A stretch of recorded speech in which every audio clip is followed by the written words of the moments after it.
Are you there?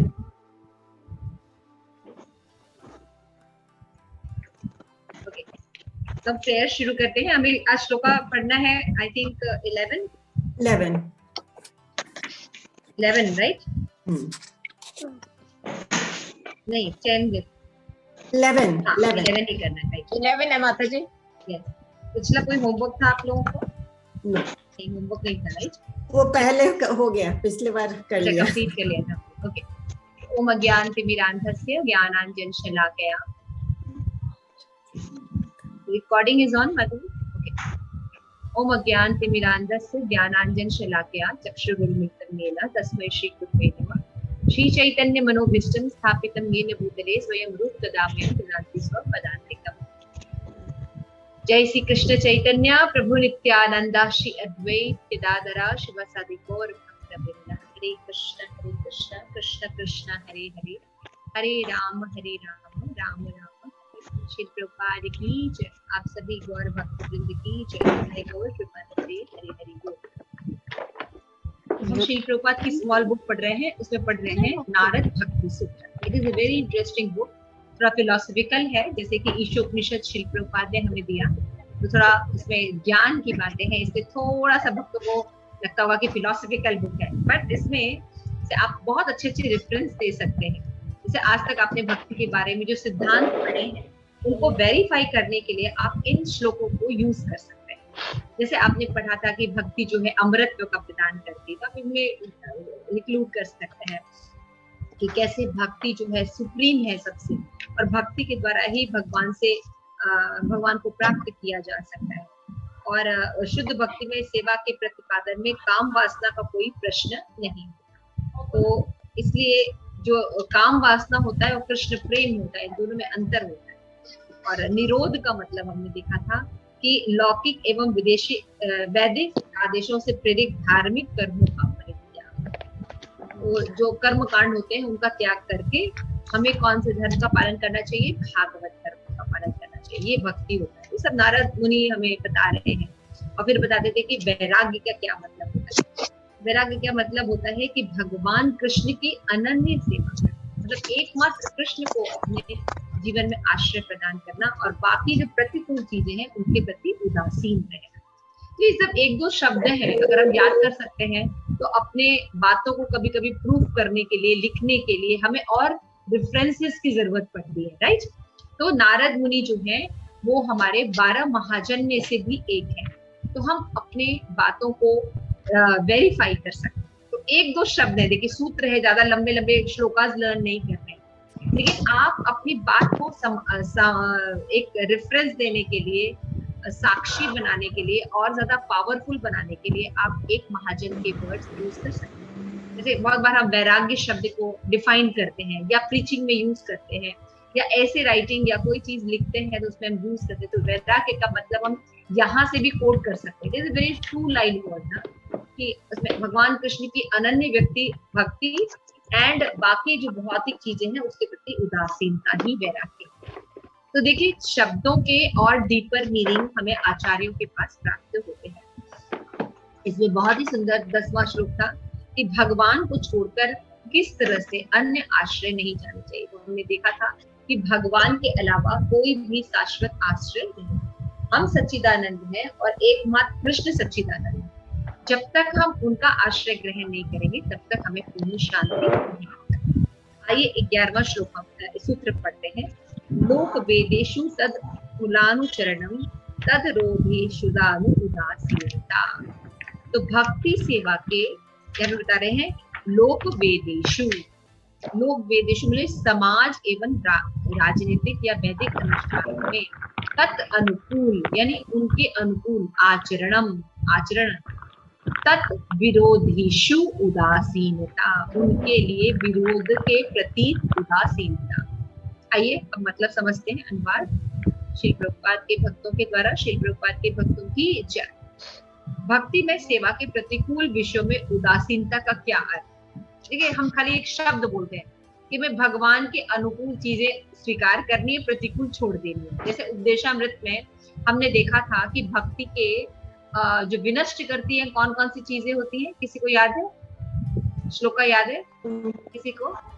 प्रतिकूल वो उपदेशामृत का भक्ति के प्रतिकूल, रेज योर हैंड्स। जल्प प्रजल्प प्रजल्प है और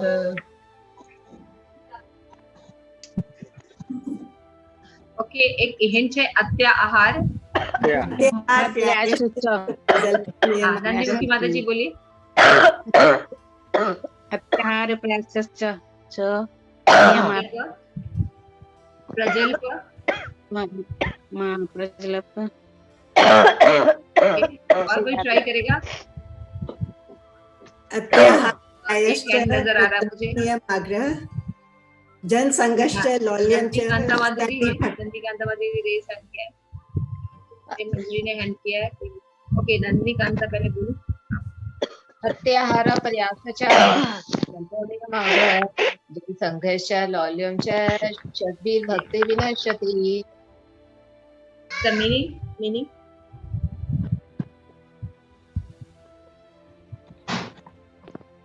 मीनिंग बताइए, मीनिंग हिंदी में। मीनिंग माता जी, इसमें 6 क्रियाओं में जो भक्त 6 क्रियाओं में लिप्त रहता है उसकी भक्ति विनष्ट हो जाती है। उससे सबसे पहले है अत्याहार करना। अत्याहार में हमारा मतलब कि खाने के प्रति भी सबसे आवश्यकता से अधिक खाना और आवश्यकता से अधिक धन संग्रह करना, दोनों चीजें आती हैं। और फिर सेकंड आ जाएगा कि प्रयासचार की भी संसारिक वस्तुओं के लिए बहुत प्रयास करना, भाई भक्ति में कम भक्ति की तरफ ध्यान नहीं देना और संसारिक वस्तुओं को प्राप्त करने के लिए प्रयास करना।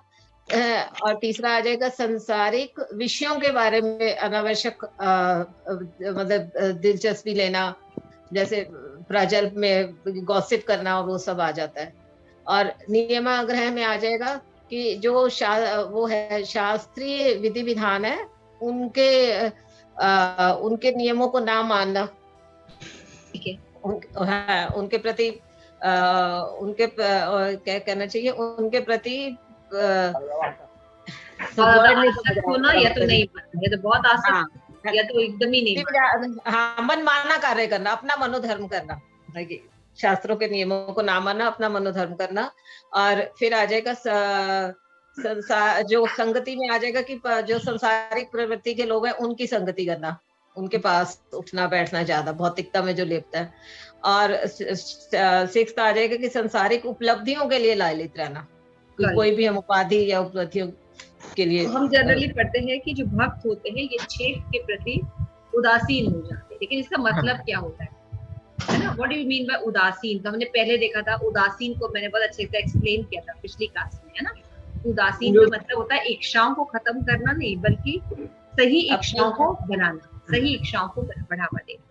तो यहाँ पे भी देखिए बता रहे कि भक्ति सेवा के प्रतिकूल विषय में उदासीनता का अर्थ है सामाजिक धर्म तथा वैदिक निर्देश की केवल उन्हीं क्रियाओं को ग्रहण करना जो भक्ति के सेवा के अनुकूल हो। यानी अगर हम सरल शब्दों में कहें कि भक्त जो है वो प्रतिकूल चीजों को, भगवान के प्रतिकूल के प्रति उदासीन रहता है, इसका मतलब क्या होता है? इसका सिंपल से मतलब है कि जो भी सामाजिक धर्म होते हैं या वेदों में धर्म बताए जाते हैं, जिन क्रियाओं से हमारी भगवत भक्ति में सहायता मिल रही है उनको एक्सेप्ट करना। जैसे सुबह उठना, सुबह उठने में अगर हमारा कोई धार्मिक नियम जो है वो हेल्प कर रहा है ना, तो क्या करेंगे, हम उसको ले लेंगे। मान लीजिए हमारे वहां पे समाज में कस्टम है कि रात में जो है हल्का खाना चाहिए, मान लो घर में ऐसा सिस्टम है ना कि रात में हल्का खाना चाहिए, तो हम उस नियम को एक्सेप्ट करेंगे कि नहीं करेंगे? करेंगे। क्यों? क्योंकि वो हमारे सुबह उठने में मदद कर रहे हैं, ठीक है ना। अब उसी तरह चैंटिंग है, तो चैंटिंग में हम कितना मन को इधर उधर न हटाए, लगाए, है ना।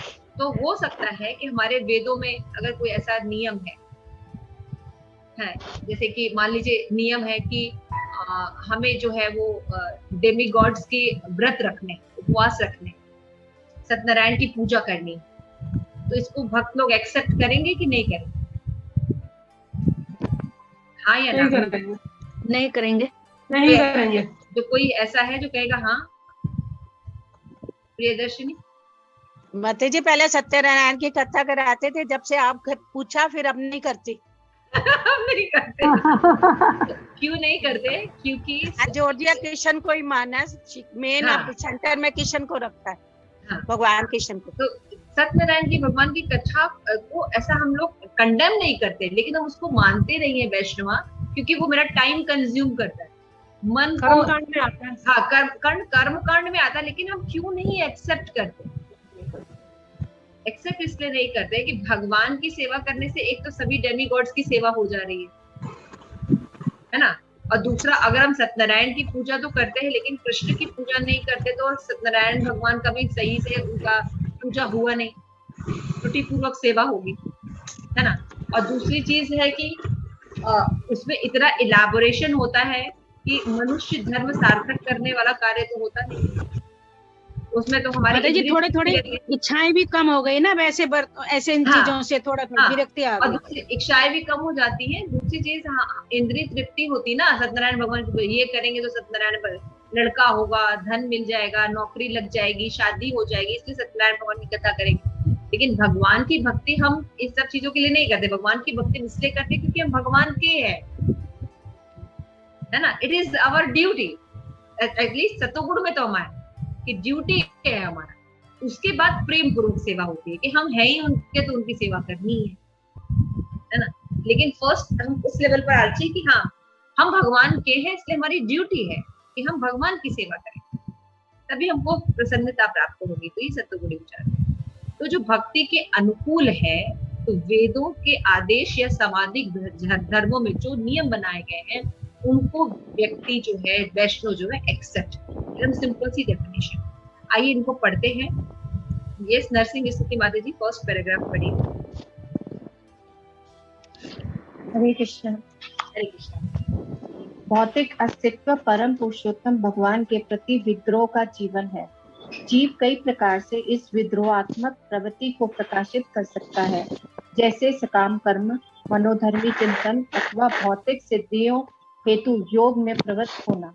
साधारणतः सभी बद्ध जीव भौतिक प्रकृति पर प्रभुत्व जमाना चाहते हैं। हर कोई सामाजिक राजनीतिक क्रियाओं तथा अथवा वैदिक अनुष्ठानों द्वारा प्रभु बनना चाहता है। हर कोई स्वयं को उच्चतर अस्तित्व तक उठाना चाहता है या हताश में भगवान से एक होना चाहता है। ये सभी इच्छाएं विभिन्न प्रकार के भौतिकवाद है, वे भक्ति में सेवा हेतु अनुकूल नहीं। नेक्स्ट सुकुमारी, पढ़ोगे? हरे कृष्ण। आप पढ़ेंगे? शुद्ध भक्त देव पूजन अस्वीकार कर देता है तथा केवल कृष्ण या उनके विष्णु अंशों को ही भजता है। जब तक व्यक्ति भौतिक दूषण से पूर्णतः मुक्त न हो, वह किंचित भौतिक इच्छाओं की पूर्ति की आशा से भगवान का भजन करना चाह सकता है। किंतु यदि व्यक्ति की भौतिक इच्छाएं भी हो और वह भगवान का सम्यक रूप से भजन करे, तो वह शीघ्र ऐसी समस्त इच्छाओं से शुद्ध हो जाएगा। दूसरी ओर जिन व्यक्तियों की क्रियाएं भौतिक इच्छाओं द्वारा प्रेरित हों तथा जो देव पूजन में भी आसक्त हों, वे अपने जीवन की किसी अवस्था में शुद्ध भक्त नहीं बन सकते।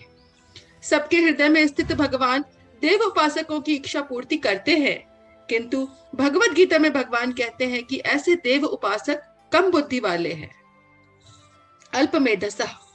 अतः शब्दों में जब तक व्यक्ति प्रकृति के गुणों द्वारा नियंत्रित है, वह भौतिक उद्देश्यों हेतु देव उपासना में ही प्रवण रहेगा। किंतु जो इस प्रवणता को हटाकर एकनिष्ठ भाव से कृष्ण को भजे, वह गुणों से ऊपर उठकर शुद्ध भक्तिमय सेवा प्राप्त कर सकता है।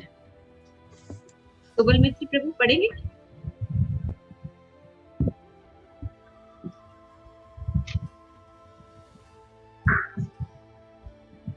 म्यूट अनम्यूट करिए, अनम्यूट करिए, नहीं सुन रहे। हेलो, आवाज आ रही है? जी जी, आप बोलिए। फिर भी कोई तब तक शुद्ध भक्तिमय सेवा के स्तर पर स्थित नहीं हो सकता जब तक वह सब प्रकार के पापों से मुक्त न हो जाए।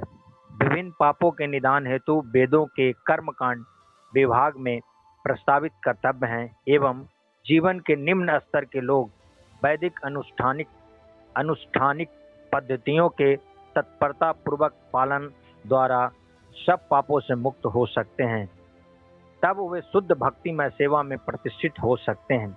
अतः यह समझना चाहिए कि शुद्ध भक्तिमय सेवा में स्थित व्यक्ति ने अपने पूर्व जन्म में ही सारे वैदिक अनुष्ठानों का दृढ़ता से प्रतिपादन किया होगा।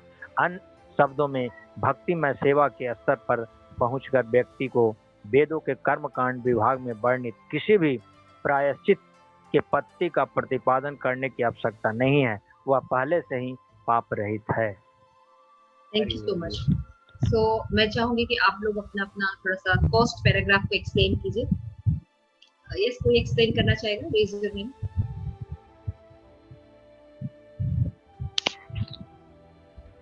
Yes, Prem Padmini, are you there? हां, फर्स्ट पैराग्राफ। इसमें बताया कि जैसे कि अनुवाद में बताया ना, भक्ति में सेवा के प्रतिकूल विषय में उदासीनता, तो मतलब कि जो भक्ति के प्रतिकूल चीजें हैं उसमें ज्यादा इंटरेस्ट ना लेना, उनके प्रति उदासीन हो जाना। तो ये क्या है? ये भक्ति के अनुकूल है, ये भक्ति है। जैसे कि जो जीव है तो वो क्या करता है, जैसे सकाम कर्म कर रहा है या फिर मनोधर्म या निर्विशेषवाद का पालन कर रहा है, तो ऐसी क्रियाओं के प्रति उदासीन होना ये भक्ति है, ये शुद्ध भक्ति। यदि कोई व्यक्ति कर्मकांड और निर्विशेषवाद को वैल्यू नहीं देता है और शुद्ध भक्ति का ही पालन करता है, तो ये भक्ति के अनुकूल है। ठीक है, थैंक यू सो मच।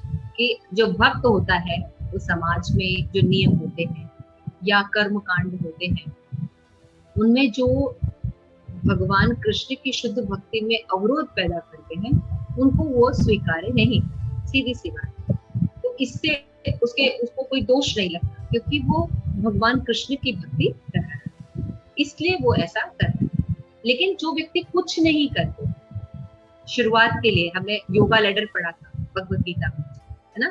तो उसमें पढ़ता कि जो व्यक्ति एनिमल लाइफ जीते हैं, आहार, निद्रा, भय, मैथुन, जिनके जीवन का लक्ष्य होता है, अपनी इंद्रिय तृप्ति जीवन का लक्ष्य होता है, भगवान के साथ अपना रिलेशन डेवलप करना या भगवत प्रेम करना, ये उनके जीवन का लक्ष्य नहीं होता। तो उनको एक स्टेप बाय स्टेप प्रोग्रेस करने के लिए कर्म से कर्म योगा की तरफ मोड़ा जाता है। इसलिए वेदों में ये प्रोविडेंस रखा गया, ये विधान रखे कि एटलीस्ट व्यक्ति जो है किसी अथॉरिटी को माने। इसलिए देवी देवताओं को बताया गया है ना, या भगवान के और ब्रह्म स्वरूप के बारे में बताया गया है, तो उनकी उपासना करनी चाहिए।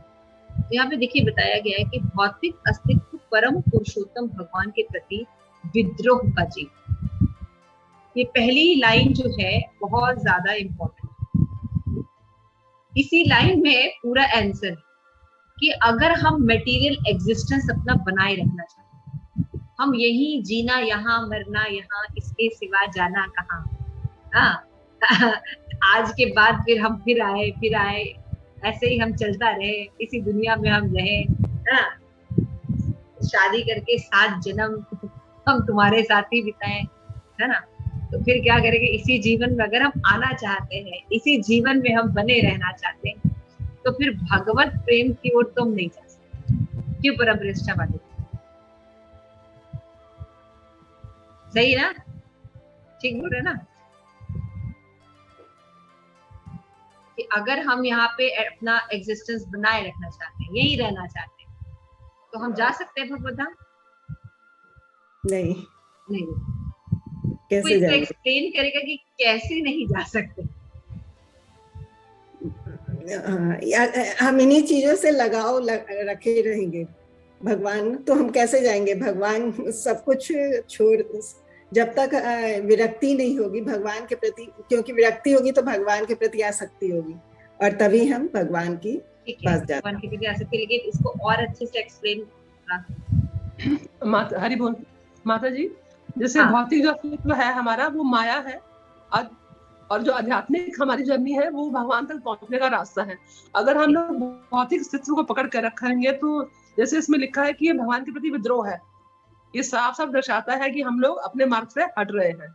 भौतिक शक्ति होगी तो हमें भौतिक ही जीवन, जैसे हम ज्यादा से हमें क्या मिलेगा? स्वर्ग मिल जाएगा, फिर हमें नीचे आना पड़ेगा। काफी अच्छा ट्राई किया कि ये मटेरियल वर्ल्ड तो माया है, लेकिन भगवान जो है आध्यात्मिक, तो अगर हम भगवान को जाना चाहेंगे तो माया में रहना चाहेंगे तो भगवान को कैसे प्राप्त करेंगे? Yes, Sukumari, you want to explain this line? Hare Krishna माता जी। इसका ये ऐसे ले सकते हैं कि जैसे कि हम जो है, जब हमें ये ज्ञान होता है कि हम क्या है, हम तो सच्चिदानंद है, हम आत्मा है और भगवान भी सच्चिदानंद ही है, तो हम अपना कनेक्शन जब जोड़ पाते हैं भगवान से, तो फिर उस समय हम सच्चिदानंद का सच्चिदानंद से ही अट्रैक्ट होता है। और वो हम अगर वो करना चाहते हैं, उसे पाना चाहते हैं, और उसके at the very same time हम अगर जो है पंचमहाभूत से बने शरीर से जो अट्रैक्शन रखते हैं, जो कि मतलब भगवान की वो जो माया कहा माता जी ने, तो फिर हम कैसे कर सकते हैं? फिर हम इस अट्रैक्शन को या तो फॉलो करेंगे या उस अट्रैक्शन को फॉलो करेंगे। तो भी अट्रैक्शन है, इसलिए हम एक को ही फॉलो करेंगे। ओके प्रेरणा जी। हरे कृष्णा। अगर हम अपना परिवार को सोचते हैं कि ये मेरा परिवार है, या हम सोचते हैं कि ये मेरे कृष्ण का परिवार है, अगर आप सारे कार्य करेंगे एज अ ड्यूटी करेंगे एज के, तो ये पॉसिबल है। अगर हम सोचेंगे कि ये मेरा परिवार है, इनका मैंने ध्यान रखना, नहीं, हमको ऐसा सोचना कि दिस इज माय ड्यूटी, ये परिवार भगवान कृष्ण ने मुझे दिया है, तो मैं उनकी देखभाल उस हिसाब से करूं। हमारे को अफेक्शनेट तो होना है, लेकिन इंटीमेट सिर्फ कृष्णा। ये समय अफेक्शनेट होना है और इंटीमेट नहीं होता है। These are some points. तो प्रेम पद्मिनी। हाँ, जैसे कि कृष्ण सूर्य सब माया है अंधकार, जहाँ कृष्ण तहाँ नहीं माया अधिकार। जब सूर्य का प्रकाश होगा तो अंधकार नहीं रह सकता, तो अंधकार और प्रकाश दोनों एक साथ नहीं रह सकते। तो या तो आप भौतिक जगत को एक्सेप्ट करोगे या फिर आध्यात्मिक जगत, दोनों जगतों को आप एक साथ लेके नहीं चल सकते। जैसे जब सूर्य निकलता है तो अंधकार को भागना ही पड़ता है, अंधकार नहीं रह सकता। तो ऐसी, और यदि आप अंधकार में है तो फिर सूर्य का प्रकाश नहीं होगा। तो या तो माया या हमेशा दो एक्सट्रीम की बात करें कि इसको लेंगे तो इसको नहीं ले सकते, इसको लेंगे तो इसको नहीं लेंगे। लेकिन हमारी फिलॉसफी तो अचिंत्य भेदा भेद है। हमारी फिलॉसफी द्वैत और अद्वैत फिलॉसफी नहीं है, हमारी फिलॉसफी अचिंत्य भेदा भेद है। Then how can you explain this line? हाँ, तो उस कंडीशन पे क्या होगा कि हमें बेसिकली क्या है कि अपना एटीट्यूड चेंज करना होगा और हमें हर चीज को कृष्ण से जोड़ना होगा कंडीशन पे। कि जैसे परिवार है, तो परिवार को जब हम शारीरिक दृष्टि से या भौतिक दृष्टि से देखेंगे तो हमारी मेंटलिटी अलग होगी कि ये परिवार है, मैं इसका पालन कर रहा हूँ, तो कर्ता भाव होगा, अहंता और ममता होगा। लेकिन जब हम सोचेंगे कि ये परिवार कृष्ण का है और ये सभी कृष्ण का अंश है और कृष्ण इनकी, मतलब मैं कृष्ण के अंशों की सेवा करी, तो जब इस रूप में हम देखेंगे तो वो ही भौतिकता है आध्यात्मिकता में कन्वर्ट हो जाती है। जैसे कि एक मूर्ति है, उस मूर्ति में जब हम भगवान का आह्वान करते हैं और भगवान उसमें प्रवेश कर जाते हैं तो वो अर्चा विग्रह बन जाता है, तो भौतिक शक्ति आध्यात्मिक शक्ति में कन्वर्ट हो जाती है। अच्छा एक्सप्लेनेशन है, very nice example also. Okay, और भी देखते हैं। ओके, सुबल मित्र प्रभु कैसे एक्सप्लेन करेंगे इस लाइन?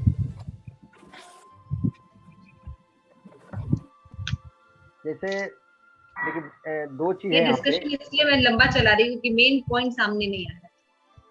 आप भगवान ने भी मेन पॉइंट पे हिट नहीं किया ज्यादा। मैं भगवान ने भी बोला है गीता में, ममय वांसु जीव लोके जीव भूत सनातन।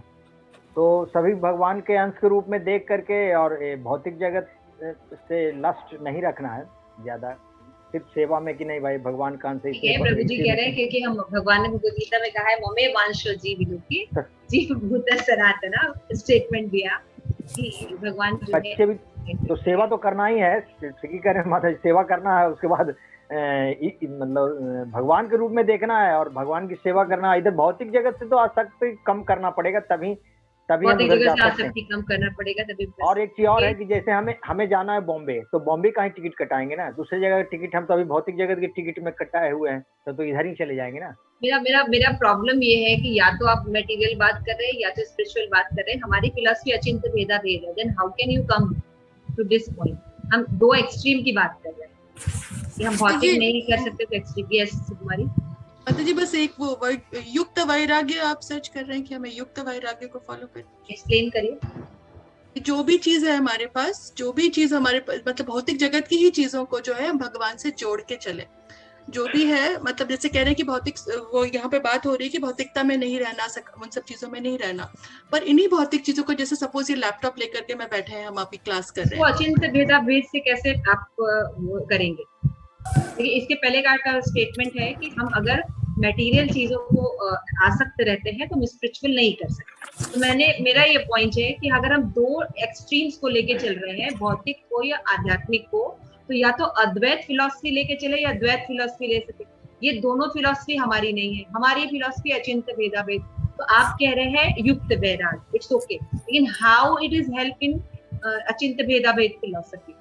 अचिंत भेदा भेद का मतलब होता है कि मतलब है भी और नहीं भी है वाली बात होती है ना यहाँ पे, कि भगवान जो है वो गुण के रूप, मतलब गुणात्मक रूप से मतलब वो है, और उनके मतलब गुणात्मक रूप से और मात्रात्मक रूप से दोनों चीजों का जब वो किया जाता है तो उससे तो वैसे ही जैसे कि कोई भी चीज है, भगवान संसार में जितनी भी चीजें हैं, वो जो हम जिसको भौतिकता की बात कर रहे हैं, भोग करने की बात कर रहे हैं, वो जो है भगवान का ही अंश है, ठीक है। वो और वो जो है उसको हम क्या करें, भगवान के लिए ही इस्तेमाल करेंगे। देखो, सबसे पहले इसमें क्या बात बोली जाती है, आप लोग एक लाइन मिस कर रहे हैं। सब सही, ऐसा नहीं आप लोग कुछ गलत बोल रहे हैं, लेकिन आप लोग आसपास की लाइन बोल रहे हैं। इसमें बोल रहा है, देखिए शब्द पढ़िए, भौतिक अस्तित्व परम पुरुषोत्तम भगवान के प्रति विद्रोह का जीवन। जीव जब खुद भगवान बनना चाहता है तब मटेरियल वर्ल्ड में आता है। This is the first line you have to say. माता जी थोड़ा सा मैं बोलूं जितना मेरे को नॉलेज हो रहा है। जैसे जीव भौतिक जगत में क्यों आता है? जब वो भगवान बनना चाहता है। जीव जब भगवान बनना चाहता है तब मटेरियल जगत में आता है ना। भौतिक जगत में किस लिए आता है? भोग करने के लिए, भगवान बनने के लिए, स्वामी बनने के लिए आता है ना।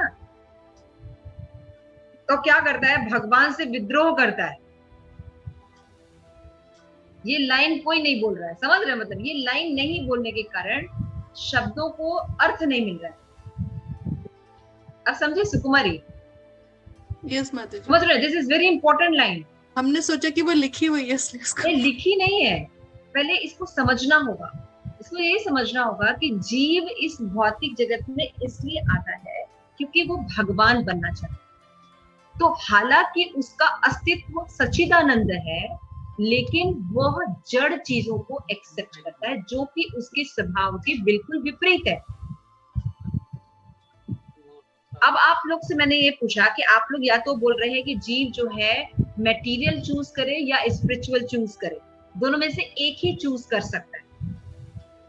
तो मेरा कहना था कि दोनों चीजों को हम एक कैसे करेंगे, तो उसको करेंगे अचिंत भेदा भेद तत्व से। हमारी फिलॉसफी आती है ईश्यावास इदम सर्वम यत् किंचन जगत्याम जगत तेन तक्तेन भुंजिता मा कृता कस्य स्वीदनम।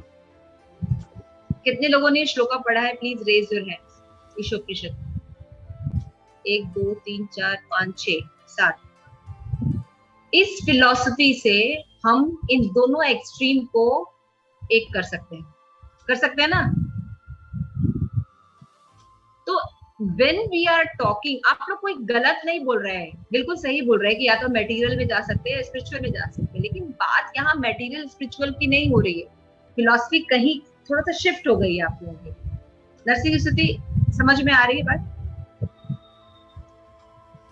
प्रेम पद्मिनी क्लियर? यस माता जी।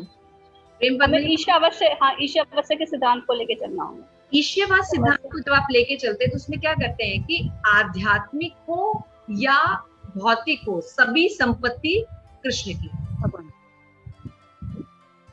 भगवान ने ना पांचों पंचभूत, जैसे आप किसी ने कहा ना कि हम पंचभूत को एक्सेप्ट कर लेते हैं, है ना।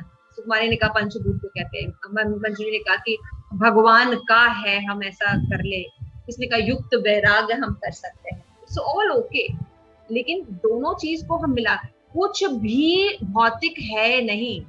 हम मतलब शरीर भी भगवान का है और आत्मा भी भगवान की है। आत्मा भी भगवान की है, शरीर भी भगवान का ही तो है। जब शरीर लेवल पर, कॉन्शियस लेवल पर रहते हैं तो हम भगवान को स्वीकार नहीं करते, स्वयं को भगवान मानते हैं। तो इसलिए अपनी इंद्रिय तृप्ति मिलेगी। लेकिन जब हम अपना स्तर आगे लेके जाते हैं, अपने को आत्म स्वरूप मानते हैं, अपने आप को समझते हैं कि हम आत्मा है, तो यानी हम क्या कर रहे हैं? हम भगवान के साथ अपने संबंध की ओर चल रहे हैं, जो हमारी ओरिजिनल पोजीशन। तो ओरिजिनल पोजीशन में दोनों चीजें साथ लेके चलनी पड़ती है, भौतिक और आध्यात्मिक दोनों। शरीर में से, हाँ, इस मटेरियल शरीर में से चेतना मटेरियल निकालनी है। याद आना है कि बनाया सब चीज। अब देखो युक्त वैराग जो आपने बोला कि कृष्ण का संपत्ति,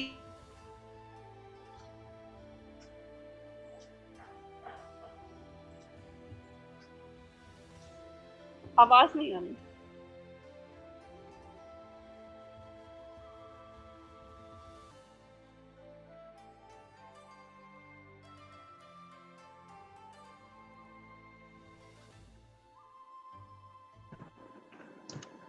हम चर्चा कर रहे थे कि भौतिक अस्तित्व परम पुरुषोत्तम भगवान के प्रति विद्रोह का जीवन। तो हम उसमें देख रहे थे कि अगर हम एक एस्पेक्ट को लेके चलते हैं, भौतिक या स्पिरिचुअल, तो दोनों एक्सट्रीम एस्पेक्ट्स हैं, लेकिन ईश्वरवाद सिद्धांत को अगर हम लेके चलते हैं तो हम अचिंत्य भेदाभेद सिद्धांत को लेके चल सकते हैं। क्यों जीव जो है वो इस जगत में आता है सच्चिदानंद होते हुए भी, जब वो उसके अंदर भगवान बनने की इच्छा होती है तो ये मटेरियल जगत में वो आता है, इसलिए वो भगवान से विद्रोह करता है ना।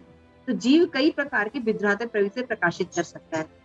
अब भगवान ने बनाया है धर्म, गीता का धर्म, लेकिन वो क्या करेगा? सकाम कर्म, या तो अपने मन से मनोधर्म करेगा, या कोई सिद्धि प्राप्त करना चाहेगा, योग को या निर्विशेषवाद को, इन सबको अपना जीवन का लक्ष्य मानेगा, और क्या करना चाहेगा?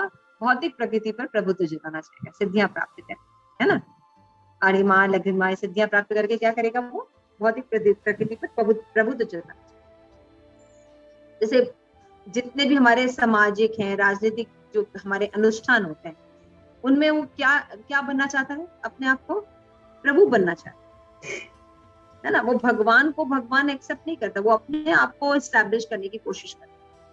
इसीलिए उसका जो जीवन होता है वो भगवान को एक्सेप्ट नहीं करता एज अ कृष्ण। इसलिए अगर आप देखिए तो रियल जो सनातन फिलॉसफी है, जो कि श्रील प्रभुपाद का है, इसको स्वीकार करने में लोगों को बहुत प्रॉब्लम होती है ना। अगर कोई ऐसा धर्म हो जहाँ पे कर्मकांड हो रहा हो तो उसको स्वीकार करते हैं, जहाँ कोई नियम नहीं हो, इनकी इंद्रिय तृप्ति हो, है ना। जैसे आप देखते होंगे कि लोग जो है जब नवरात्रे आते हैं तो घरों में कीर्तन करते हैं, है ना, या सुंदरकांड करते हैं, उसके नाम पे किटी करते हैं। आपने देखा होगा, बहुत से लोगों ने देखा है। तो वो सब करते हैं, लेकिन अगर आप अपने घर में भगवत गीता की क्लासेस रखिए तो वो नहीं आएंगे, है ना। वो नहीं आएंगे। क्यों नहीं आएंगे? क्योंकि वहां उनकी इंद्रिय तृप्ति नहीं होगी, उनको भगवान नहीं बनना है, नहीं बनने को मिलेगा तो वो वहां जाना नहीं चाहिए। हम भी भक्ति में तो आ जाते हैं, लेकिन क्या करते हैं? हम भगवान बनने की इच्छा रखते हैं। तो जब हमारे हिसाब से सेवा नहीं मिलती, हमारे हिसाब से हमारा सम्मान नहीं होता, है ना, तो क्या करते हैं? हम मंदिर आना छोड़ देते, हम सेवा छोड़ देते, उस व्यक्ति को ब्लेम करते हैं। तो प्रभु बनने की इच्छा बहुत अंदर तक होती है, सूक्ष्मतम लेवल तक होती है।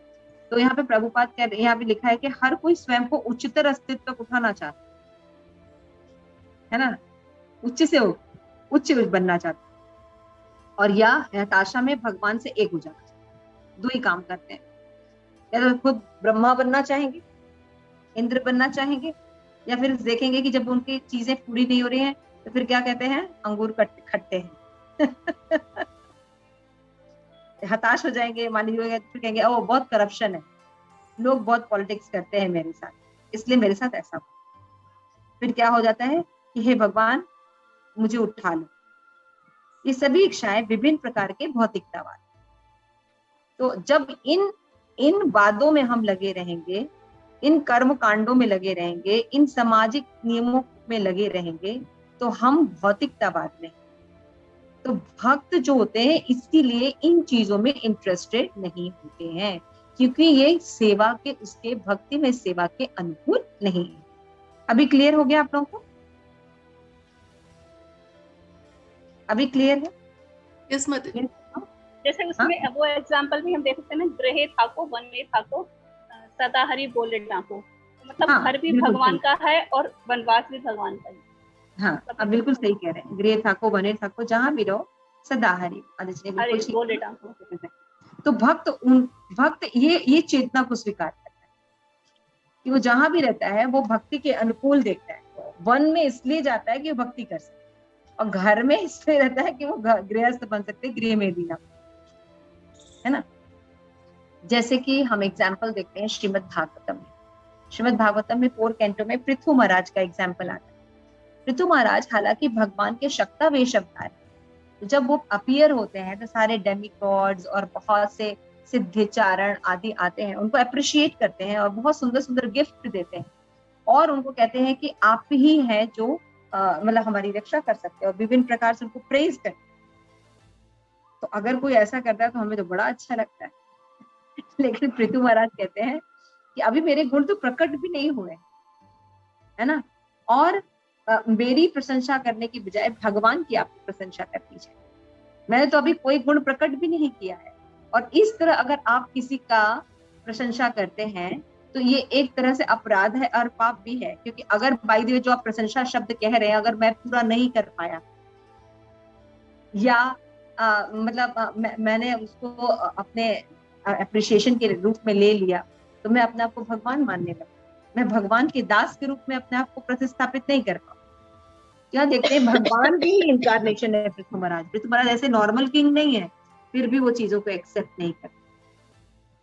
जबकि इतना होने के बाद होता है कि नेक्स्ट स्टेप में क्या होता है कि और ज्यादा प्रेज करने लगते हैं सारे डेमिगॉड सिद्धाचार्य और ज्यादा उनको प्रेज करने लगते हैं, है ना। तो हम देखते हैं कि भक्त की एज अ भक्त के रूप में हमें क्या शिक्षा लेनी चाहिए कि जो समाज में धर्म है या वैदिक परंपरा है, वो क्या क्या परंपरा हो सकती है, मनोधर्म, सकाम कर्म, है ना, सिद्धियां प्राप्त करना, है ना, या कोई उच्चतर अस्तित्व प्राप्त करना, है ना, मैं यहाँ का लीडर बन जाऊं, मैं ग्रुप लीडर बन जाऊं, मैं ये बन जाऊं।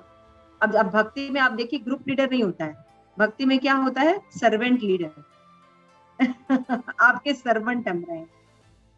या तो फिर क्या होता है, व्यक्ति सब कुछ छोड़ के भगवान मुझे मिला लो, किसी से बातचीत नहीं करता, वो भगवान की बात भी नहीं करता और कोई भगवान को भी नहीं मानता। तो ये सारी फिलॉसफी जो होती है भौतिकतावादी होती है, भक्ति के अनुकूल नहीं होती है, इसलिए जीव जो है वो स्वीकार नहीं।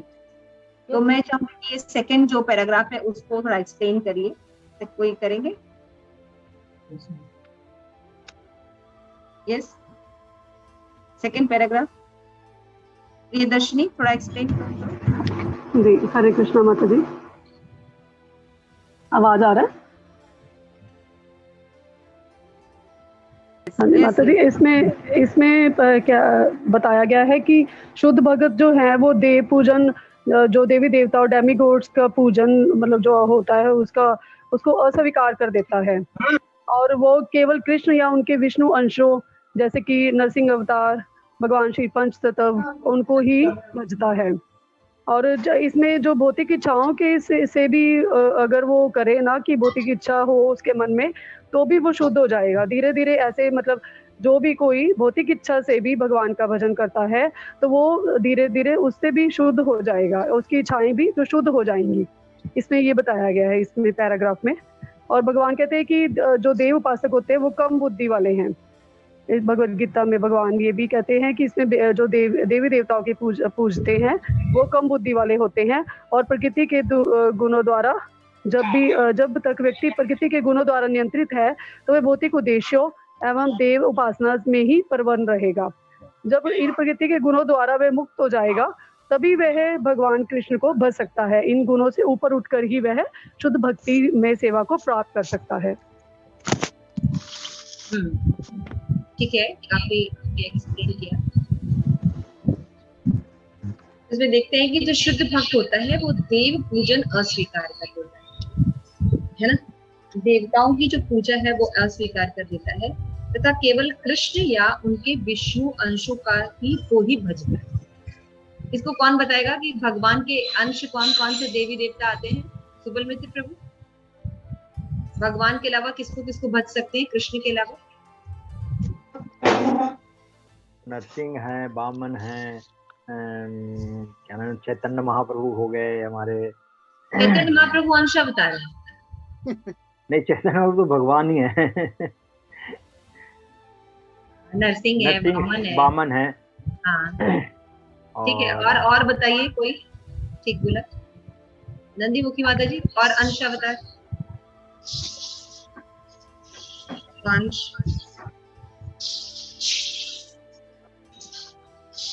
व्यासदेव की पूजा नहीं करेंगे आप? राम है। चंद्रावली माता जी?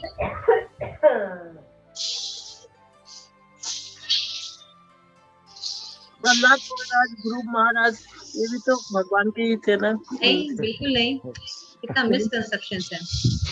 ओके माता जी, 10 अवतार। दशावतार, यस, दशावतार कौन कौन से? वामन, मत्स्य, मत्स्य, यस, वेरी गुड, मत्स्य, वामन, कच्छप अवतार, राम अवतार, राम अवतार, कपिल, कच्छप अवतार, कच्छप, परशुराम, परशुराम, यस। ये सब क्या है भगवान के अलग वराह भगवान, मीन, हाँ, मीन इज मत्स्य अवतार, मत्स्य अवतार, ठीक है ना। तो ये सब ध्यान रखिए। तो ये सबको ही भजते हैं वैष्णव विष्णु को ही भजते हैं। जब तक भौतिक दूषण पूर्णतः मुक्त नहीं हो जाता, तब तक जीव जो है भगवान इच्छा पूर्ति की आशा में भगवान का भजन करना चाह सकता है। माता जी एक डाउट है, ये श्वांस है, दो तरह के अंश है ना, श्वांस एंड विभिन्नांश। हाँ, ये प्रभाव है, विलास एंड प्रभास, दो प्रकार के अवतार। तो मतलब कहने का मतलब है विष्णु तत्वों में ही रहता है ना। तो इसलिए जीव जब जो है, मान लीजिए शुरू में शुद्ध भक्ति नहीं कर सकता। आपने याद है भगवद गीता, याद कीजिए 12वां अध्याय। 12वें अध्याय भगवान पहले क्या कहते हैं, अपना मन जो है मुझ में लगा। फिर भगवान कहते हैं अगर मन नहीं लगा सकते तो कर्म मुझे अर्पण करो, यानी मेरे लिए कर्म करो। तो भाई कर्म भी आपके लिए नहीं कर सकते तो क्या करो, कर्म का फल मुझे अर्पण करो। कर्म का फल भी नहीं अर्पण करते तो ज्ञान के अनुशीलन में है ना, क्योंकि ज्ञान से क्या होगा, तुम्हारा प्यूरिफिकेशन होगा, फिर मन शांति प्राप्त होगी। तो भगवान ने अलग अलग वेज बताए, स्टेप्स बताए हैं कि किसी तरह से हम अपना मन जो है भगवान के उन्मुख लगाए। कर्मी है तो कर्म योगा बने, ज्ञानी है तो ज्ञान योगी बने, है ना। योगी है तो योगी नाम अपनी सर्वेशाम मद गते अंतरात्मना। जो योगी भगवान कृष्ण की आराधना करता है वो भी भगवान के नाम को प्राप्त होता है। इसलिए यहाँ पे बोलते हैं कि जब हम हमारे अंदर मान लीजिए दूषण भी है, कुछ इच्छाएं हैं, तो भी हम भगवान अकामो सर्व कामो वा मोक्ष कामो उदार तीव्रेण भक्ति योगेंद्र, ये बोलते हैं भगवान यंते पशु। उसे बताते हैं जैसे कि मान लीजिए ध्रुव महाराज थे, है ना।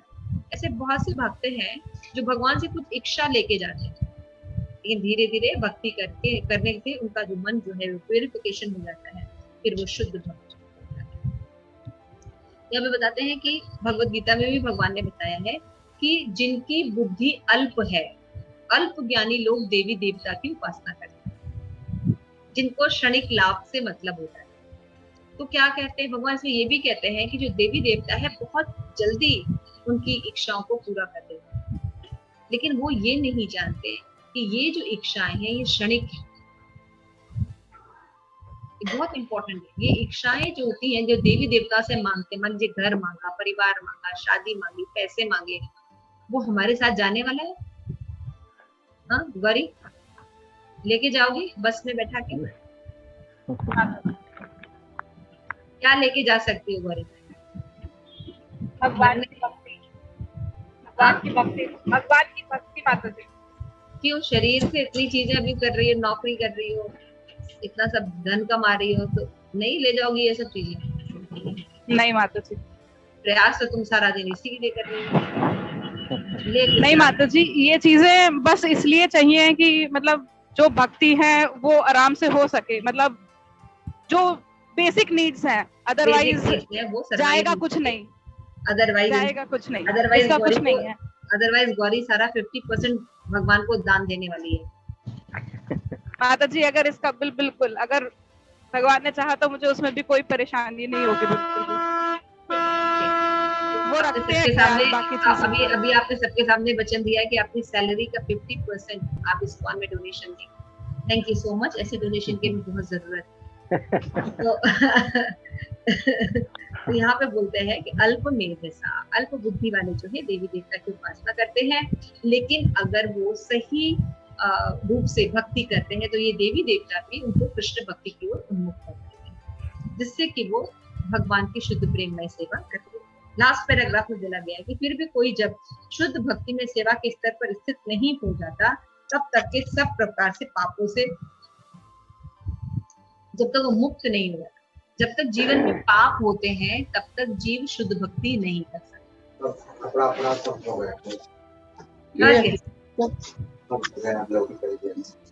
जब तक जीव, सुबलमित प्रभु अपना वो म्यूट करें, अनम्यूट मेरा। तो जब तक जीव जो है पाप मुक्त नहीं होता तब तक वो कृष्ण की शुद्ध भक्ति नहीं कर सकता।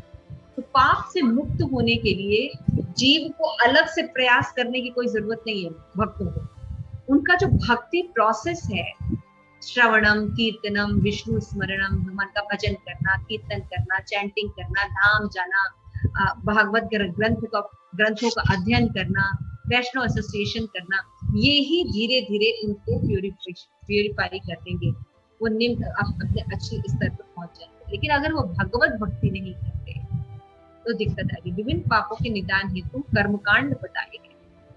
तो आपको याद है श्रील प्रभुपाद बार बार एग्जाम्पल देते हैं श्रीमद् भागवतम से कि एक हाथी स्नान का बहुत अच्छा एग्जाम्पल देते हैं कि हम कोई काम करते हैं और फिर जाके प्रायश्चित कर ले, है ना। तो प्रायश्चित करने से प्यूरिफिकेशन होता है, लेकिन पाप करने की प्रवृत्ति का नाश नहीं होता। हमारी इच्छा पाप करने की बनी रहती है। जैसे मान लीजिए जैसे हम धाम गए तो हम धाम में दर्शन किया, स्नान किया, तुरंत पवित्र कर देता है धाम, है ना। लेकिन धाम से दर्शन करके स्नान करके आने के बाद फिर क्या कर रहे हैं, हम सिगरेट पी रहे हैं, मांसाहार कर रहे हैं,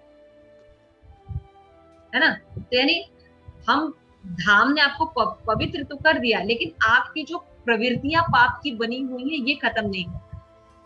लेकिन अगर आप भक्ति करते हैं तो भक्ति क्या करती है, आपकी प्रवृत्ति नष्ट कर देती,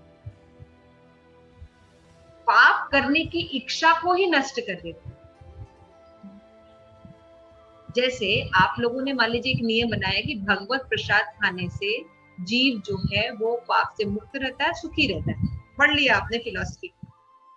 तो आपने क्या किया, आप अपना शाकाहारी व्यंजन जो है भगवान को ऑफर करके खाने लगे। तो जब आपका प्यूरिफिकेशन हो गया, धीरे धीरे जैसे जैसे प्यूरिफिकेशन हो जाएगा तो आपने जिन चीजों को छोड़ा है, लहसुन, प्याज, चाय, है ना, तो शुरू में जब हम छोड़ते हैं तो उनके प्रति आसक्ति बनी रहती है, तो हम उसका ऑल्टरनेट ढूंढते हैं, है ना। चाय पीते हैं तो फिर हम उसका गोकुल टी पीने लगते हैं, प्याज के पकौड़े खाते हैं तो पत्ता गोभी के पकौड़े खाने लगते हैं, है ना। ऐसे ऐसे ऐसे ऑल्टरनेट ढूंढ लेते हैं ताकि वो चीजें छूट जाए। लेकिन धीरे धीरे जब हम भक्ति में आगे बढ़ते हैं तो ये मतलब प्रवृत्ति नहीं पसंद आती है, हमें कोई चीज की जरूरत नहीं पड़ती। कितने लोगों को ऐसा लगता है, ऐसा है ना, मतलब इच्छा ही नहीं करती। हम एकांत में भी रहें तब भी हमें इच्छा नहीं करती कि हम प्याज खा लें, है ना। रेस्टोरेंट्स, सॉरी माता जी, रेस्टोरेंट्स ढूंढते हैं वेजिटेरियन खाना, चाहे शादा में नहीं है, हाँ वेजिटेरियन हम ढूंढते हैं, करते हैं, है ना। तो यहाँ पे यही पे बात बताई गई है कि जब हम प्यूरिफाई हो जाते हैं, विभिन्न पापों के निदान हेतु कर्मकांड में अलग अलग बात बताई गई है, एवं जीवन के निम्न से लोग वैदिक अनुष्ठान की तत्परता से पालन कर सब पापों से मुक्त हो सकते हैं, तब भी वे शुद्ध भक्ति सेवा में प्रतिष्ठित हो सकते हैं। अतः ये समझना चाहिए कि ये क्रमिक, अगर मान लीजिए अगर हम कर्मी रहे, ज्ञानी बने रहे, योगी बने रहे और हम आगे चलते जाएं तो न जाने कितने जन्म लगेंगे, तब हम प्यूरिफाई होंगे, तब हमको मनुष्य जन्म ग्रहण करना पड़ेगा, फिर भक्ति करनी पड़ेगी, फिर सीता टुकड़न माता जी की क्लास जाना पड़ेगा, फिर नारद भक्ति सूत्र पढ़ना पड़ेगा, फिर भगवत धाम जाना पड़ेगा। देखो कितना मुश्किल है। तो भगवान ने कहा है ना, सर्वान धर्मान परित्यज्य माम एकम शरणम व्रज, हम तुभ्यम सर्व पापेभ्यो मोक्षयिष्यामि मा शुचः। तो जो डायरेक्ट क्लास में आ जाओ, भगवान कह रहे हैं मैं तुम्हारे पाप नष्ट कर दूंगा, डरो मत। नहीं जी, हम क्लास में नहीं आएंगे, हम अपना प्यूरिफिकेशन तो करके रहेंगे। हम ज्ञान के द्वारा, कर्म के द्वारा, योग के द्वारा हम प्यूरिफिकेशन जब कर लेंगे, जब हम शुद्ध हो जाएंगे, जब हम फ्री हो जाएंगे, तब हम क्लास में आएंगे। तो हम देखते हैं माया हमें कभी फ्री करती नहीं है। तो इसलिए क्या करना चाहिए, हमें सीधे अगर किसी वैष्णव एसोसिएशन मिलते हैं, प्रभुपाद की बुक पढ़ने का मौका मिलता है, तो हमें जरूर उनका संग करना चाहिए, क्योंकि ये क्या करते हैं, डायरेक्ट प्रोसेस है, ये सीधे आपको भगवत भक्ति ले जाएगा। ये नहीं कि आप पाप से मुक्त होंगे। इसीलिए भक्त को समाज में व्याप्त नियम, वेदों के कर्म कांड नियम को पालन करने की जरूरत नहीं है। वो भक्ति करके ही प्योरिफिकेशन होगा। अगर उनसे कोई अपराध भी होता है, कोई त्रुटियां भी रह जाती हैं, तो भक्ति की चीजें पालन करते करते करते करते उनके सारे पाप, उनके सारे अपराध जो है वो समाप्त हो जाते हैं और वो शुद्ध हो जाते हैं। शुद्ध होने पर वो शुद्ध भक्ति करते हैं। यहाँ पे बताया गया है कि अतः ये समझना चाहिए कि शुद्ध भक्ति में सेवा में स्थित व्यक्ति ने अपने पूर्व जन्म के सारे वैदिक आचार को दृढ़ता पूर्वक प्रतिपादित कर लिया। देखिए आप लोग जो क्लास में आए हैं, वैष्णव क्लास में आए, मतलब क्या है, आपके सारे पाप नष्ट हो चुके हैं इसलिए आप श्री प्रभुपाद की शुद्ध भक्ति कर रहे हैं, है ना। अलग अलग प्रोसेसेस में आप लगे, आपने इस्कॉन ज्वाइन किया है ना। अदरवाइज अगर आपके पाप नष्ट नहीं होंगे तो आप इन सब चीजों से बचेंगे, मंदिर जाने से बचेंगे, कोई एक्टिविटीज करने से बचेंगे, अपनी सेवाओं में इंटरेस्ट नहीं रहेगा, अपनी सेवाओं के प्रति हमें लगाव नहीं रहेगा, आनंद की फीलिंग होना बंद हो जाएगी। तो इसलिए क्या होता है, अन्य शब्दों में भक्ति में सेवा के स्तर पर पहुंचकर व्यक्ति को कर्मकांड विभाग में वर्णित किसी भी प्रायश्चित की पद्धति का प्रतिपादन करने की आवश्यकता नहीं है। ये बात बहुत इंपॉर्टेंट है, ये जरूर समझना चाहिए। मान लीजिए कोई गलती हो जाती है या कोई पाप हो जाता है ना, क्योंकि जीव का जो स्वभाव है हमने पढ़ा था 4 दोष होते हैं, है ना। मिस्टेक करना, गलती करना, त्रुटि करना, है ना, वो जीव का स्वभाव, जीव गलतियां करता ही है। तो भक्ति में प्रोटेक्शन कितना है, देखिए भक्ति में क्या प्रोटेक्शन है कि जीव को अलग से प्रायश्चित करने के लिए बाहर नहीं जाना। जैसे गिरजाघर में लोग जाते हैं, संडे से संडे प्रायश्चित करते हैं, फिर मंडे से फिर वही पाप कर्म करते हैं है ना। शनि दोष दूर करने के लिए जाते हैं मंदिर में, शनि दोष दूर करने के बाद फिर वापस आते हैं, मंगल दोष दूर करके फिर वापस आ जाते हैं। तो उनका कुछ प्योरिफिकेशन नहीं होता। लेकिन भक्तों को ना तो मंगल के पास जाने की जरूरत है, ना शनि के पास जाने की, क्योंकि सब कृष्ण के या तो साले हैं, या तो जीजा है, या तो पत्नी है। तो करेंगे क्या वो कुछ नहीं कर सकते, है ना। तो यमुना जो है वो यमराज की बहन है, शादी होके ठाकुर जी के पास आई है, तो यमराज करेंगे क्या। दिक्कत ये है, आप लोग ठीक से समझिए और ठीक से पढ़िए। इसलिए यहाँ पे नारद मुनि बता रहे हैं कि भक्ति में प्रतिकूल चीजों से उदासीन का मतलब होता है कि वेद के जो सकाम विभाग हैं, कर्म कांड विभाग हैं, मनोधर्म है, सिद्धियां हैं, इनके प्रति भक्त जो है उदासीन हो जाता है, क्योंकि ये उसके भगवत भक्ति में प्रॉब्लम क्रिएट करती है। शनि पूजा, दुर्गा पूजा, ये सब जो चीजें हैं, ये जो अलग अलग कर्म कांड हैं, ये जो चीजें हैं वो भक्ति में उनको बाधा क्रिएट करती है। देवी देवताओं का जो कॉन्सेप्ट है, जो पूजा है, वो बाधा क्रिएट करते हैं, इसलिए वो डायरेक्ट कृष्ण की भक्ति करते हैं, इनके प्रति ज्यादा इंटरेस्ट नहीं। तो ये मतलब होता है उदासीन इन चीजों से। सामाजिक जो धर्म है या वेद में जो अनुष्ठान बताए गए हैं, इन दोनों के प्रति व्यक्ति जो है अनमनस्क हो जाता है, उदासीन हो। Any question, any doubt? मुझे फिलॉसफी पढ़ना बहुत पसंद है। जिसकी फिलॉसफी स्ट्रांग होती है, लोगों को जल्दी ये सब बुक्स पढ़ने में डिफिकल्टी होती है, लेकिन मुझे फिलॉसफी में बहुत इंटरेस्ट है, क्योंकि जब हम फिलॉसफी पढ़ते हैं तो हमारा जो तत्व ज्ञान है भगवान के प्रति वो बिल्कुल क्लियर हो जाता है, और हम समझ सकते हैं कि हमें कहाँ भटकना है और कहाँ भटकना नहीं। तो इस पर चर्चा करनी चाहिए, अपने दिमाग को थोड़ा खोलना चाहिए कि कैसे इन सब चीजों को हम ले सकते हैं, क्योंकि हम लोग कितने एंगल्स में गए। इस श्लोका में आप देखिए, जब भक्तों का एसोसिएशन होता है, इसी तरह अलग अलग एंगल्स में हम जाते हैं।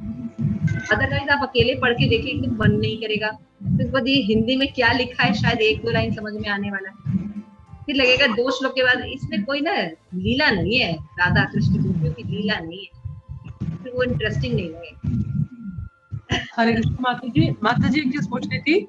जैसे हमने जैसे यहाँ पे लिखा है ना, यदि किसी व्यक्ति की भौतिक इच्छाएं भी हो तो भगवान का सम्यक रूप से भजन करे तो शीघ्र ही ऐसे समस्त इच्छाओं से शुद्ध हो जाएगा। और दूसरी तरफ जो सिर्फ भौतिक इच्छाओं से प्रेरित हो देव पूजन करे तो वो शुद्ध नहीं बन सकता। तो इसमें माता जी जो एक जो हमने गीता जी पढ़ा है कि जब एक मिनट रुको, आपने पढ़ा किंतु यदि व्यक्ति की भौतिक इच्छाएं भी हों और भगवान का संयोग रूप से भजन करे तो शीघ्र ऐसी इच्छाओं से शुद्ध हो जाए। दूसरी ओर जिन व्यक्तियों की क्रियाएं भौतिक इच्छाओं द्वारा प्रेरित हो तथा जो देवी देवता में आसक्त हो, वे अपने जीवन की किसी अवस्था में शुद्ध भक्ति नहीं बन वो इसलिए क्योंकि वो शुद्ध भक्ति कर रहा है, शुद्ध वैष्णव का संग कर रहा है, तो धीरे धीरे उसकी जो इच्छा है भौतिक वो आध्यात्मिक इच्छाओं में बदलेंगी, इसलिए माता जी शुद्ध भक्त बनेगा। क्योंकि वो जब जैसे मान लीजिए कोई माता जी हायर टेस्ट लगता है ना, तो लोअर टेस्ट अपने आप छूट जाता है ना, हमें ज्यादा कोई दिक्कत नहीं आती। जैसे अभी आप भक्तों से अगर हम पूछें कि आप भगवान कृष्ण की भक्ति के लिए कोई ऑस्टेरिटी तपस्या कर रहे हैं, जैसे हिमालय पर योगी 6 महीने जाके रहते हैं, ध्रुव महाराज ने एक टांग पे की, आप कुछ कर रहे हैं क्या? हाँ, चंद्रावली माता जी कुछ कर रहे हैं? कोई गुफा उफा में जाके समाधि लगाए, मेरा हार रह गया? नहीं माता जी, घर पे ही कर रहे हैं, तो नहीं कर रहे हैं। एसी गर्मी लग रही है, एसी में हरे कृष्णा करता है। जब भी तपस्या में होता है कि गर्मी में आग का सर्कल बनाना चाहिए और उसके बीच में बैठ जाना चाहिए, गर्मी में कौन ऐसी तपस्या कर रहा है बताइए? माता जी सिर्फ हर वस्तु में, हर कार्य में हम लोग भगवान को बीच में रख के चलते हैं, हर कार्य भगवान के भीतर करते हैं। आप देखिए, आप कितना अच्छा है कि आप चैंटिंग कर रहे हैं, आपको हिमालय चढ़ना भी नहीं है ना, कहीं कुछ नहीं करना, केवल आपको अगर गर्मी है तो एसी चला लीजिए, ठंडी है तो कंबल ले लीजिए, आराम से बैठ के पैर फैला के माला करिए आराम से, है ना। क्यों माता जी अभी थोड़ी देर पहले मैं अमरेंद्र प्रभु का सुन रही थी, तो उसमें उन्होंने बोला था कि लोग कहते हैं कि समय नहीं है, तो बोले थे कि हरि नाम लेने के लिए आप कुछ भी कार्य करो, आप किचन में हो, बाहर हो, चल रहे हो, कहीं भी जा रहे हो, तो आपकी जीवा पर वो सिर्फ हरि नाम होना चाहिए, वो ही आपके लिए पर्याप्त है। उसके लिए कोई बहाना नहीं कि हमें बड़ा भगवान जो है वो ना बहुत इंटेलिजेंट आदमी है। जब नालायक बच्चे जो होते हैं, जो विद्रोह किए रहते हैं, उनको कहते हैं जब वो परेशान हो जाते हैं तो कुछ नहीं करना, केवल कीर्तनीय सदा हरि करो, मेरे पास आ जाओ।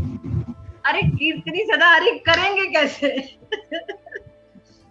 हमने तो कृष्ण कॉन्शियसनेस जब ज्वाइन किया तब से बोला गया केवल 4 नियम का पालन करना है और 16 माला जप करना है। मुझे तो ऐसे बनाया गया बेवकूफ। मैंने कहा वाह, ये तो बड़ी अच्छी बात है। हमें थोड़ी पता था कि पूरी दुनिया से हम पंगा ले रहे हैं, दुनिया छोड़ो पूरे डेमी गॉड से पंगा ले रहे हैं। अरे डेमी गॉड छोड़ो, कैलाश के पति शिव जी से पंगा ले रहे हैं, शिव जी को छोड़ो नारायण से पंगा ले रहे हैं, विष्णु अवतारों से पंगा ले रहे हैं, फिर उसके बाद भी छोड़ दो राम नरसिंह बराह से पंगा ले रहे हैं, उसके बाद कह रहे कि Krishna is the supreme personality. हमें क्या पता था कि पूरी दुनिया से पंगा लेके बैठे हुए हैं। हमें तो प्रभुपाद ने ऐसे फंसाया कि 16 माला जप करना है, 4 नियम का पालन करना है। इससे तो पूरी दुनिया होगा कैसे कीर्तनीय सदा हरि? होगा ही नहीं कीर्तनीय सदा हरि जब तक अपने सच्चिदानंद स्वरूप में वापस नहीं आएंगे। सोच के देखो कितना प्लानिंग से भगवान फंसाते हैं। तो और किसी का कोई प्रश्न था? खाली एक बात बोलते हैं लेकिन उसमें सब समावेश रहता है। कीर्तनी सदा हरि, हम बस कीर्तनी, अरे उस बस करते करते हमारी पूरी दुनिया से बगावत हो चुकी है। हम कहीं के नहीं रहे, ना घाट के ना घर के, पता नहीं क्या होगा। हर जगह से निकाल दिए जाएंगे, फिर लैपटॉप को भी चार्ज नहीं कर पाएंगे हम तो शायद। माता जी अब तो ना आगे जा सकते हैं ना पीछे जा सकते हैं। पीछे जा सकते हैं, बहुत बुरा फंसे हुए हैं। अब आगे ही चलते हैं चुपचाप। अब हम पीछे नहीं जा सकते। पीछे नहीं जा सकते, अब आगे ही चल सकते हैं। यस प्रेमंत्री, यू वांट टू से? हरे कृष्णा, मुझे कंफ्यूजन हो रही है। अभी लास्ट में इन्होंने लिखा जो पाप रहित होते हैं ना, वही लास्ट में आप देखिए जो ऑलरेडी पापों से मुक्त हो गए हैं वही कृष्ण भक्ति तक पहुंच पाते हैं, जो इसकी लास्ट लाइन लिखी है। फिर 18.66 में भगवान कहते हैं तुम आ जाओ, तुम्हारे पाप को मैं पूरे पापों से मुक्त कर दूंगा। तो एक ये आई थिंक 9th चैप्टर में भी कहीं आता है कि जो लोग कृष्ण भक्ति कर रहे हैं इसका मतलब है उन्होंने पिछले जन्म में अपनी सारी लेवल पूरे कर लिए हैं। तो इसको थोड़ा तेषां पापम जनानां पुण्यकर्मणाम। हाँ ठीक है, तो एक तो है कि तुम अपने बल पर मुक्त हो लो, मेन पाप तो निकल जाते हैं। शुद्ध कृष्ण की भक्ति वही व्यक्ति करता है थोड़ा सत्वगुण में होता है। सत्वगुण में व्यक्ति पाप नहीं करता, जनरली पाप नहीं करता। कभी कभी कोई प्रारब्ध से या पिछले उससे हो जाता है, लेकिन आप अगर देखो तो कृष्ण भक्त जो लोग बनते हैं वो धीरे धीरे, जैसे कि अभी आप देखो अजामिल, मिगारी, अब ये क्या सत्वगुणी थे? सत्वगुणी नहीं थे ना। तो इसके लिए भगवान कह रहे, भगवान ने उनको सेलेक्ट किया, तुम्हें भक्ति देनी है, तो उसके लिए क्या करेंगे, तुम आ जाओ, तुम्हारे पाप में नष्ट करो। लेकिन जनरली जैसे आप लोग अगर अपना को चेक कीजिए तो आप लोग कृष्ण भक्ति कब प्राप्त किए? जब आप थोड़े से सत्वगुणी थे, तभी ना अट्रैक्ट हुए चीजों से।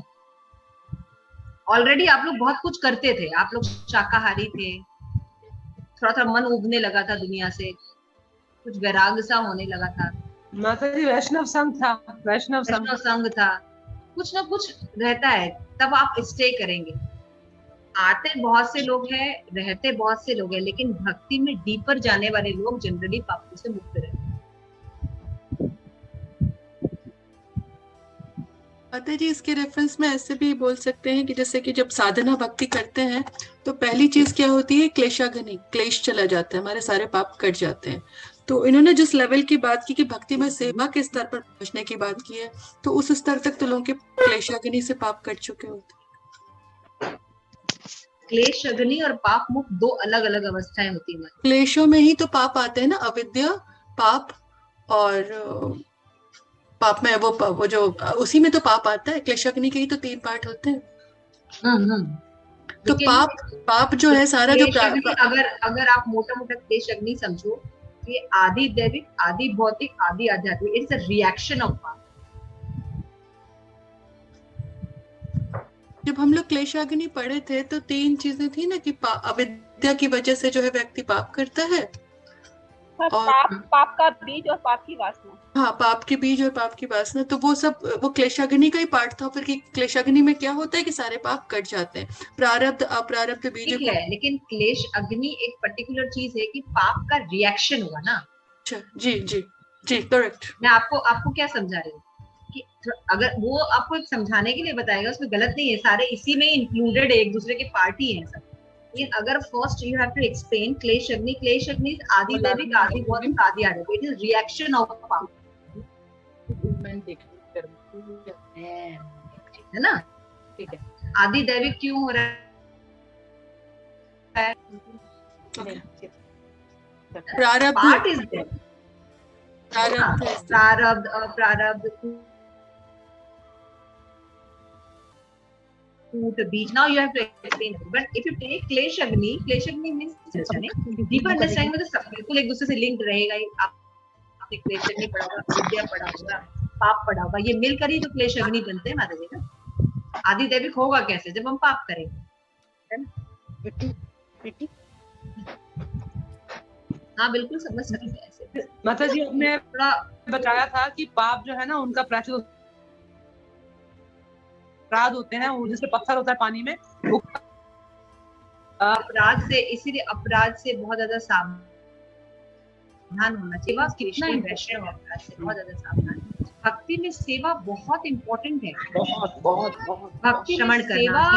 अगर पॉजिटिव है, पॉजिटिव की तरफ जाए तो भक्ति में डिफिकल्ट होता है, द्वेष, लेकिन भक्ति के प्रतिकूल चीजें आती हैं तो वो कितनी भी बड़ी क्यों न हो, समाज के लिए, वेद के लिए, यही डिफिकल्ट होता है। यही बात नारद मुनि हमें एक दूसरे के साथ कैसा संबंध रखना चाहिए। लोक वेदेषु फीलिंग रखिए, तद अनुकूल आचरणम। आप थोड़ा सा चैतन्य महाप्रभु का लेकिन क्या करता है भक्त, देखिए, तद विरोधोषु उदासीनता। चैतन्य का काल है, भक्त उसके प्रति उदासीन हो जाता है। हो सकता है समाज में बहुत बड़ी बात हो, अब चैतन्य महाप्रभु अगर वो, लेकिन भक्त उसको स्वीकार नहीं करते। लेकिन हो सकता है कि भक्ति में अगर आप देखिए प्रति करने वाली से 4 to 5 ईयर्स में ट्रैवल किया, वृंदावन करा, लेकिन समाज रूप में उसका कोई ज्यादा मान्यता प्राप्त नहीं। तो भक्त उन चीजों को करता है, भक्त उन चीजों भारत घूमे, लेकिन भक्त की क्रिया मुद्रा जो बुझे न बुझे, भगवान पूरा 18 साल वो एक ही जगह रहे और वो ट्रैवलिंग सब पिछले श्लोकास हैं, ये तत्व ज्ञान सिर्फ ये एक्सप्लेन किया डीलिंग विद। जब भी कभी आप अलग अलग वैष्णव में अनुकूलता का मतलब क्या होता है, तो ये आप इसको ऐड कर सकते हैं। Very very very very difficult. अनुकूलता का मतलब होता है कि समाज में बिना वैष्णव एसोसिएशन के आगे नहीं बढ़ सकते, और वैष्णव एसोसिएशन में पता नहीं उनको। This aspect is very very, मुझे तो बहुत पसंद आता है। जब भी मैं नारद माता जी का मैंने एक वो भी ग्रुप में डाला है और रेफरेंसेस सुन के और डीपर अंडरस्टैंडिंग माता जी का उन्होंने फर्स्ट निताई सेविका माता जी का डाला है माता जी। आप देखिएगा 1 से लेके जो 14 श्लोक हैं, इससे भक्ति का महत्व बताइए, व्हाई भक्ति इज इम्पोर्टेंट। तो हम फिर कभी भी, क्योंकि जब हम समाज में चलते हैं तो बहुत से सामाजिक रूल्स हमारे ऊपर होते हैं, बहुत के वैदिक कर्मकांड का पालन हमको करना पड़ता है, तो हमें पता होना चाहिए कि हमें कैसे उससे हटना है। हमें उनका रिजेक्ट नहीं करना है, लेकिन हमें ये समझना है कि उनको उसको भगवान को ऑफर करना है। सिंपल सी बात। जैसे एक सिंपल सा एग्जांपल है तर्पण करना, पितृपिंड दान करना, जनरली होता ही है। और बहुत से लोगों का प्रश्न आता है कि भक्तों को करना चाहिए कि नहीं करना। बिल्कुल करना चाहिए, क्योंकि अभी हम शुद्ध भक्ति के लेवल पर नहीं।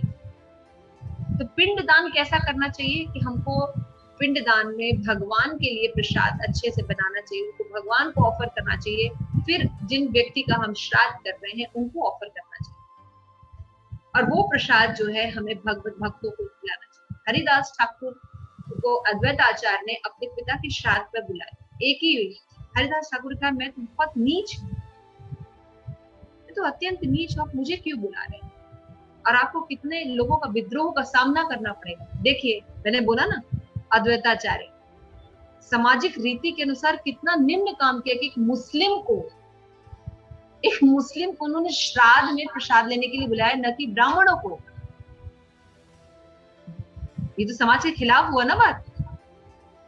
लेकिन उन्होंने कहा थाउजेंड्स ब्राह्मण का भी बेनिफिट मिल जाएगा मेरे पितरों को, अगर केवल आप प्रसाद ग्रहण करेंगे। कि आप जैसा शुद्ध भक्त भगवान का कहाँ मैं पाऊं, इसलिए श्राद्ध का प्रसाद आप ही लीजिए, आप ही इसके योग्य।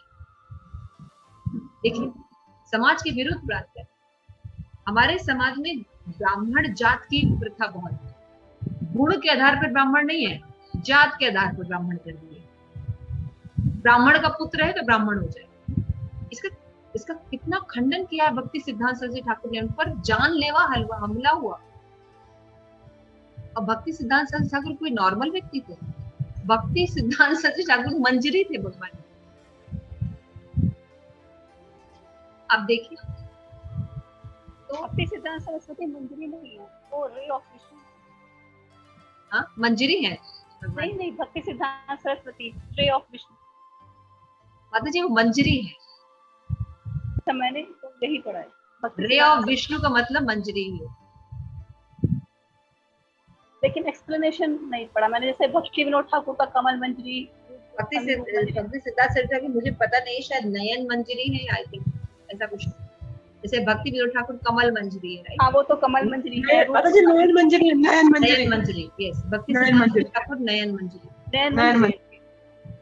मंजरी की पोजीशन कितनी एलिवेटेड होती है, और उनको मारने का यहाँ पे प्रयास किया जा रहा है सिद्धांत एस्टैब्लिश करने के लिए। तो देख रहे हैं आप समाज से कितना बगावत किया है। अब आप समझ रहे हैं, मतलब इस सूत्र का मतलब समझिए जो उस नारद मुनि समझा रहे हैं कि बहुत बड़ा हो सकता है समाज का कोई रूल, लेकिन भक्त की भक्ति के अनुकूल नहीं है तो वो उसको स्वीकार नहीं करता। इसीलिए चैतन्य चरितामृत में बोला है महाप्रभु कि सिद्धांत बलिया जीव न कर आलस, यहाँ पे कृष्ण लागे सुदृढ़ मानस। सिद्धांत बोलने में बिल्कुल आलस्य नहीं करना चाहिए। भगवान के तत्व का नॉलेज होने के बाद लीला प्रवेश करना चाहिए।